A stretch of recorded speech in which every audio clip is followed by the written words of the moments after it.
जय शंभु।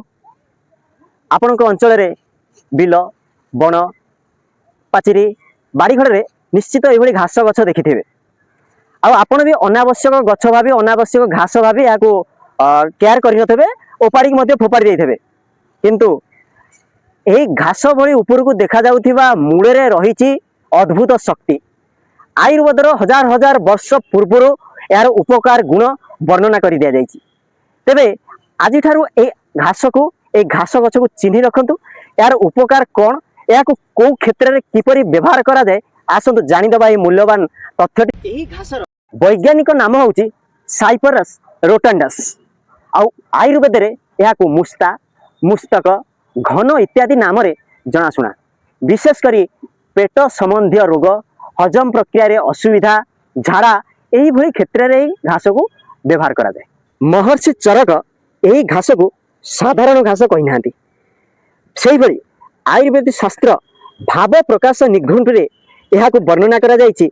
मुस्तकं कटु हिमंग्राही तिक्तं दीपन पाचनम कषायं कफ पिताश्र तृष्णा जोरा रुचि जंतुहृत। अर्थात यही मुस्तक घास कटु और हिम अंश अच्छी एथिरे तिक्त अंश दीपन पाचनम अर्थात आम शरीर जठर अग्नि को एक्टिव करी पाचन क्रिया को वृद्धि कर देता है।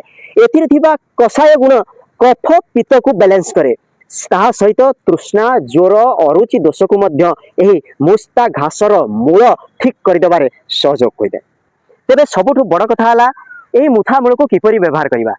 जदि आपणकर बिल भेड़बाड़ी में गछ देखुं घास देखुं पूरा उपाड़ी आणवे से उपाड़ा पर तार मूल से घासर मूल देखिए छोट छोट बल भली मूल भली कंद भली जिनिस थी से कंद को छिड़ेदेवे ताकू भल भाव छाया खरा देखिकी सुखईदेवे ताकू पेशीदेवे पाउडर करदे से पाउडर को सुरक्षित स्थान में कौन डबा कंटेनर रखिए।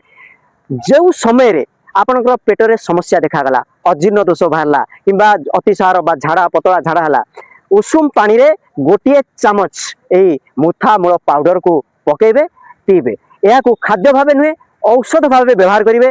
आपड़ भावे जेहेतु उपकार मुझे पाऊँगी तेज सबुदिन व्यवहार करी सबुदिन झाड़ा सफा हम भल रहा ना यही भूलटी करेंगे नहीं। तेरे आज जदि घास को देखुं केवे उपाड़ी फोपाड़ी दिंतु नहीं आपको सुरक्षा करूँ। आउ ये वीडियो रु आपन जदि उपकार पाई तेबे धन्यवाद जनइबे आ कमेंट रे आपनकर असुविधा वर्णना करेंगे। आपन पाखे जदि समस्या अच्छी लिखिए आम परवर्ती समय से वीडियो आणबू। वीडियो को लाइक करूँ आउ जदि चाहूँगी ये वीडियो आउ कहीं उपकार पातु तेबे यथा संभव आपनकर सांग साथी बंधु बांधव को वीडियो शेयर करूँ। जय शंभु।